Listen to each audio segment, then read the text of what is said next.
السادة العلماء الأجلاء، أصحاب الفضيلة، الشيوخ الأكارم، السادة أحباب رسول الله، الحضور الكرام، السلام عليكم ورحمة الله وبركاته. الحمد لله رب العالمين.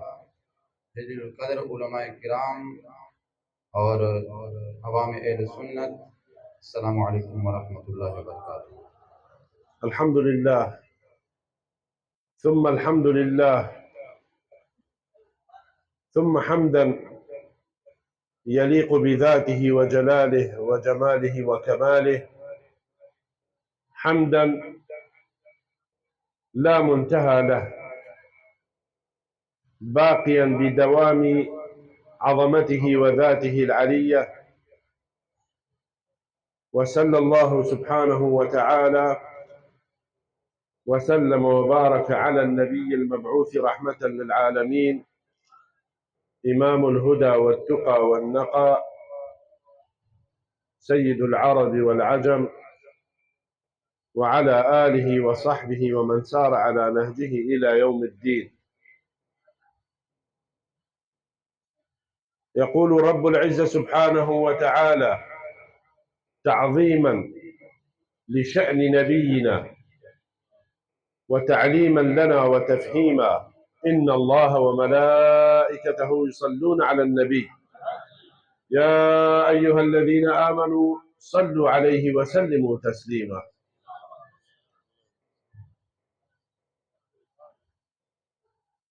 ويقول رب العزة سبحانه وتعالى: والله متم نوره ولو كره الكافرون. إخوتي أحبتي،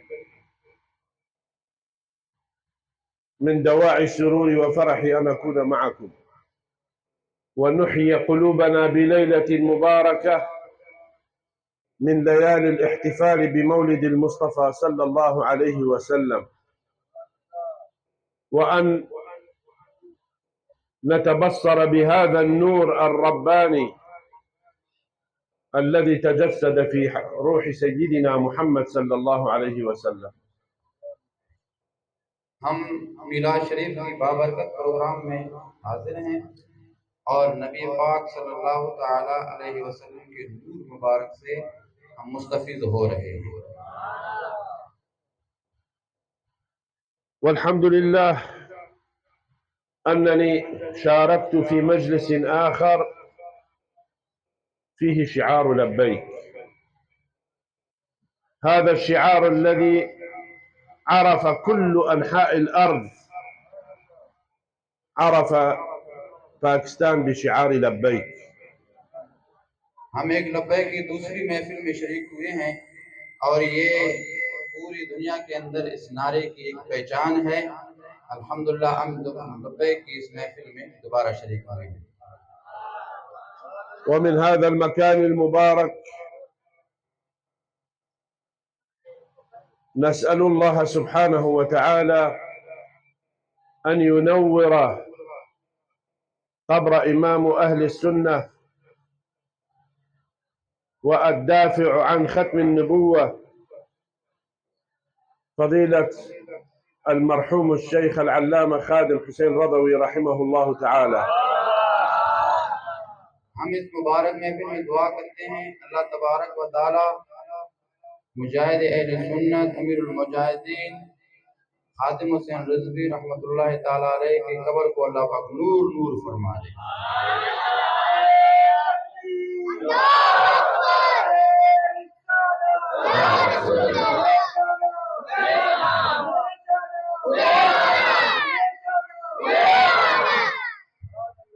في يوم أمس في إحدى المدن كان معي مجموعة من العلماء الأجلاء، قالوا: في سنوات أنت تأتي إلى باكستان، من رأيت وتأثرت بشخصية في باكستان؟ قلت: والله لم أرى शख्सियत मिसल शख्सियत खादिम रदवी। फरमाते हैं कि कल मैं उलमा की मजलिस में मौजूद था तो उलमा ने मुझसे कहा, या शेख, سألوني بمن تأثرت من الشخصيات؟ उन्होंने उलमा ने मुझसे पूछा कि आप कैसे मुतासिर हुए खादिम हुसैन रिजवी रहमतुल्लाह अलैह की शख्सियत से।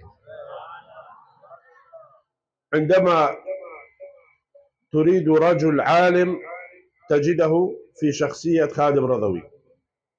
عندما تريد أن ترى شخصية رجل مدافع عن السنة تجد شخصية خادم رضوي. عندما تريد شخص يكون محبوبا إلى القلوب تجده في شخصية خادم رضوي. जब किसी शख्स को देखोगे कि लोगों का महबूब है तो तुम उसको खादिम हुसैन रिजवी को वहां मौजूद पाओगे। यानी खादिम हुसैन रिजवी रहमतुल्लाह ताला अलैह हर आदमी के महबूब थे, हर आदमी उनसे मोहब्बत करता था। وفي سنة قبل سنوات في منارة باكستان طلب مني أن ألقي كلمة،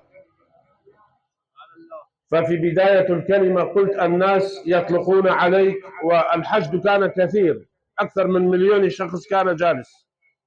قلت الناس يقولون عنك أمير المجاهدين وأنت لا تحمل رصاصة ولا تحمل بندقية ولا تحمل سلاحا، أنت أمير القلوب لأنك دخلت في قلوب المسلمين في كل مكان. फरमाते हैं कि मैं मीनार पाकिस्तान पर खादिम हुसैन रिजवी रहमतुल्लाह ताला अलैह से मुलाकात हुई तो मैंने कहा आपको अमीरुल मुजाहिदीन कहते हैं, ना आपके पास बंदूक है ना आपके पास जंग साज सामान है, लेकिन आपको फिर भी लोग अमीरुल मुजाहिदीन इसलिए कहते हैं कि आप लोगों के दिलों पर हुकूमत करते हैं। كل كلمة كان ينطق بها مثل صاروخ في صدور أعداء المسلمين. كل كلمة منه ما كان بحاجة إلى بندقية، ما كان بحاجة إلى سلاح، فكان سلاحه الصدق، كان سلاحه الإخلاص، كان سلاحه كلمة حق، كان سلاحه نصرة دين سيدنا محمد صلى الله عليه وسلم. खादिम हुसैन रिजवी रहमतुल्लाह ताला अलैह का हर कलमा सीने में इस तरह पैवस्त होता था जिस तरह मिसाइल पैवस्त होता है। उनकी सच्चाई, उनकी ज़बान की सच्चाई थी, वो सच्चे आदमी थे, इसलिए जो बात करते थे वो बात दिल के अंदर असर कर देता। सुभान अल्लाह। فهو الشخص الذي استطاع أن يجمع كل شعب باكستان بكل مناهجه ومذاهبه وبكل الأفكار والمعتقدات. الكل كان يحب خادم رضوي والكل كان مطيعا له، فهو كان صمام أمان رحمه الله لباكستان منذ بداية دخوله في تحريك لبيك ونصرة ختم النبوة. كان مجاهدا حقيقيا بالكلمة في الدفاع عن رسول الله صلى الله عليه وسلم، وهذا لا تجده في كثير من العلماء. फरमाते हैं कि उनको ये मकाम किसने मिला कि उन्होंने खत्म नबूवत पर पहरा दिया और नबी पाक सल्लल्लाहु अलैहि वसल्लम की नामूस के बारे में उन्होंने लोगों को आगाही दी। इस वजह से लोगों ने उनको अमीरुल मुजाहिदीन कहना शुरू कर दिया। मैं माजरत चाहता हूँ, अब तो समझ रहे हैं लेकिन मैं मफहूम समझाने की कोशिश कर रहा हूँ। فنسأل الله سبحانه وتعالى أن ينور قبره ويحشره في زمرة الأنبياء والرسل، لأنه كان رسولا لرسول الله صلى الله عليه وسلم. हम अल्लाह ताला से दुआ करते हैं अल्लाह पाक उनकी कब्र को मुनव्वर फरमाए और उनको अंबिया के टोले में रखे अल्लाह तबारक। لأنه كان रसूल لرسول الله, वो अल्लाह के रसूल के कासिद बनकर हमारी तरफ आए। واليوم بعد سنوات من انتقاله الحمد لله نجد أن هذه الحركة في كل مكان، في كل بيت، في كل شارع، في كل مدينة، فهذه تزلزل قلوب وعقول الأعداء ويحسب ألف حساب للمسلمين وبالأخص مسلمي باكستان لتمسكهم بسنة النبي ولتمسكهم بناموس النبوة وختم النبوة. हमने देखा कि उनके फौत होने के चंद साल बाद लोगों के दिलों में एक जलजला आया और लोगों को उन्होंने अपने इस जो है ना सोच से लोगों को बहुत ज्यादा उभारा, इस वजह से कि उन्होंने रसूलुल्लाह सल्लल्लाहु अलैहि वसल्लम के दीन को मजबूती से थामा हुआ था। इस वजह से लोगों के सोच में उन्होंने जलजला पैदा कर दिया। إخوتي أحبتي، الإنسان أن يكون قياديا أو يكون قائدا أو يكون متبوعا من قبل ناس كثير، لا يستطيع أحد أن يكون ذلك. إما أن يكون رجلا صالحا ينصر من رب العزة سبحانه وتعالى، أو يكون رجلا شيطانيا فيأخذ مدده ونصرته من الشيطان. الإنسان نوعين، إما يكون صالحا أو يكون شيطانا.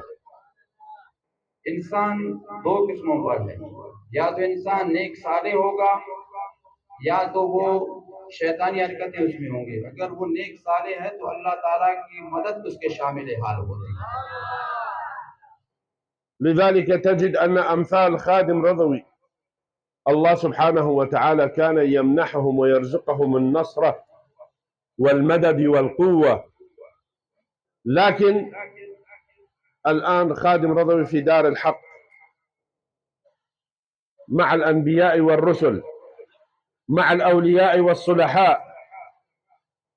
إذن ماذا نحن علينا أن نفعل؟ يجب على كل إنسان إذا أردت أن تنصر دينك يجب أن تكون محمديا حقيقيا. खादिम हुसैन रिजवी रहमतुल्लाह ताला अलैह उन लोगों में से हैं जिनके साथ अल्लाह ताला की मदद शामिल हाल होती है। और खादिम हुसैन रिजवी रहमतुल्लाह ताला अलैह الآن في دار الحق في عند अब खादिम हुसैन रिजवी रहमतुल्लाह ताला अलैह दार हक की तरफ चले जा चुके हैं। अब वो अंबिया के टोले में हैं, सिद्दीकीन के टोले में हैं, सालिहीन के टोले में मौजूद हैं। सुभान अल्लाह। أنت ماذا تقدم للإسلام؟ أنت ماذا تقدم للإسلام؟ आप लोगों ने इस्लाम के लिए क्या आगे भेजा है, क्या किया इस्लाम के लिए? ما هو دورك؟ ما هو دورك أنت؟ ماذا تفعل للدين؟ आप दीन के लिए क्या कर रहे हैं? إذا كنت لا تصلي فأنت حالك حال أعداء الإسلام. إذا كنت لا تصوم حالك من حال أعداء الإسلام. إذا لا تكن من الذاكرين ما الفرق بينك وبين أعداء الإسلام؟ لا تنتظر الانتصار على أعداء الإسلام وأنت لا تصلي. आप इन इस्लाम के गालिब होने का इंतजार मत करें कि आपके अंदर सुस्ती है तो आप इंसान इस्लाम के गालिब होने का तसव्वुर मत करें। यानी अपने आप को जब सुधारेंगे फिर इस्लाम इंशाल्लाह गालिब आ जाएगा इंशाल्लाह। ما هذا الذي قلت ولكن نعيد. मैंने इस तरह नहीं कहा लेकिन ये दोबारा दोहराता हूँ। أنا أفهم الأردو ولكن لا أعرف أتكلم. मैं उर्दू समझता हूँ लेकिन बात नहीं कर सकता। إذا أردت أن تكون قائدا، إذا أردت أن تنصر الإسلام، النصرة الإسلام ليس فقط في أن نقول لبيك يا رسول الله.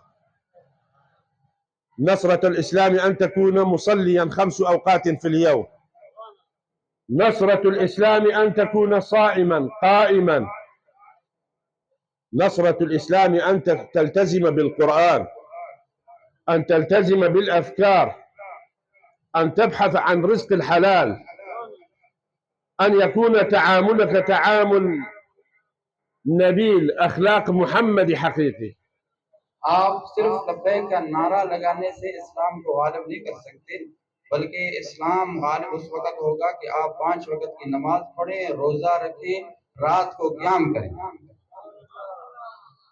قبل قليل في مسجد آخر، مسجد مبارك، ذكرنا لهم، قلنا قبل سنوات بطلب من خادم رضوي رحمه الله، شرحنا معنى لبيك. अभी दूसरी मस्जिद में मैंने ये बातें बताई कि खादिम हुसैन रज़वी रहमतुल्लाह ताला अलैह ने कुछ साल पहले मुझसे लब्बैक का माना पूछा। فكلمة لبيك ليست مجرد شعار أن أقول لبيك لبيك يا رسول الله. عندما أقول لبيك يا رسول الله يجب أن أعلم ماذا تعني لبيك. लब्बैक लब्बैक सिर्फ कलमा नहीं है बल्कि इसका एक माना है। तो لبيك أي بمعنى السمع والطاعة. लब्बैक का माना ये है कि मैंने गौर से सुनना और उस पर पाबंदी इख्तियार करना, उसको उसकी पैरवी करना, ये लब्बैक का माना है। गौर से सुनना, उसकी पैरवी करना। السمع والطاعة، أن أكون عبدا لنصرة الدين. كلمة لبيك أي بمعنى يا رسول الله أنا حاضر، أنا جاهز لنصرة دينك، للدفاع عن ختم النبوة، للدفاع عن الشريعة. هذا معنى كلمة لبيك، ليس مجرد كلمة أن نقولها لبيك ونحن لا نفهم معناها. लब्बैक का माना सिर्फ लब्बैक नहीं है। लब्बैक का माना यह है कि या रसूल अल्लाह मैं दिल से, या रसूल अल्लाह मैं بقلبي وروحي دفاعا عن النبوة، دفاعا عن ختم النبوة और जान से या रसूल अल्लाह सल्लल्लाहु अलैहि वसल्लम खत्म नबूवत की दिफा करूंगा और इसको गौर से सुनूंगा, इसकी पैरवी करूंगा। ये लब्बैक का माना है। كلمة عربية، लब्बैक एक अरबी कलमा है। عندما يقول أحد يستغيث بأحد يا فلان، الرجل يجيب ويقول لبيك، أي أنا جاهز معك. إذا كانت الأمر تحتاج إلى قتال أنا جاهز، الأمر يحتاج إلى العون أنا جاهز، يحتاج إلى المدد أنا جاهز. هذا معنى لبيك.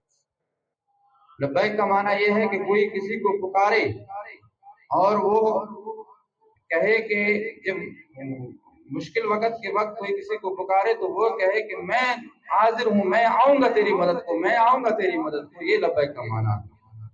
فكلمة لبيك عهدا مع رسول الله صلى الله عليه وسلم. كلمة لبيك عهد مع رسول الله وستحاسب عليها يوم القيامة. إن لم تطبق معنى كلمة لبيك ستحاسب عليها. إذا لا تنصر دينك فأنت تحاسب على هذه الكلمة. إذا لا تقيم الصلوات الخمس أنت تحاسب على هذه الكلمة. لماذا؟ لبيك يا رسول الله، رسول الله يقول لك صلي. लब्बैक का माना उस वक्त साबित होगा जब तुम नमाज पढ़ो। अगर लब्बैक कहो और नमाज न पढ़ो तो रसूलुल्लाह सल्लल्लाहु अलैहि वसल्लम ला तकुन मुहम्मदियन, तुम फिर मोहम्मदी नहीं कहलाओगे। अगर सिर्फ लब्बैक कहो और नमाज नहीं पढ़ो, रसूल पाक की शरीयत पर अमल नहीं करो तो फिर मोहम्मदी तुम लोग फिर नहीं कहलाओगे। فالآن إخوتي أحبتي نجدد عهدنا مع رسول الله ونجدد توبتنا مع الله سبحانه وتعالى، لتكون هذه الليلة أول ليلة في سجل أعمال ناصعة البياض نبدأ بها حياتنا. आइए फिर हम अल्लाह के रसूल की बारगाह में तौबा करते हैं ताकि हमारे नामे आमाल में कुछ लिखा जाए। ये बाबरकत रात है। आइए हम सब मिलकर अल्लाह के रसूल की बारगाह में तौबा करते हैं। أشهد أن لا إله إلا الله، أشهد أن لا إله إلا الله، وأشهد أن محمدا رسول الله. اللهم أستغفرك وأتوب إليك توبة نصوحة، فاقبلني واعف عني وسامحني واغفر لي. اللهم تقبل واقبل توبتي وأنابتي إليك، وأجدد إيماني بشهادة لا إله إلا الله، لا إله إلا الله، لا إله إلا الله، محمد رسول الله، وأن أقيم الصلوات الخمس والأمر بالمعروف والنهي عن المنكر ومحبة النبي وإحياء سنته والاقتداء به. الله على ما أقوله شاهد حاضر ناظر، اللهم آمين. مبارك عليكم هذه التوبة في هذه اللحظات. رسول الله صلى الله عليه وسلم يقول: التائب من الذنب كمن لا ذنب له. وأنت تبدأ هذا اليوم بداية جديدة، فاملأ صحيفتك بأعمال صالحة وكن من الناجين الفائزين. كن خير خلف لخير سلف، كن خير تلميذ للخادم رضوي وأمثاله من العلماء العاملين والمشايخ الكاملين، وجزاكم الله خير الجزاء.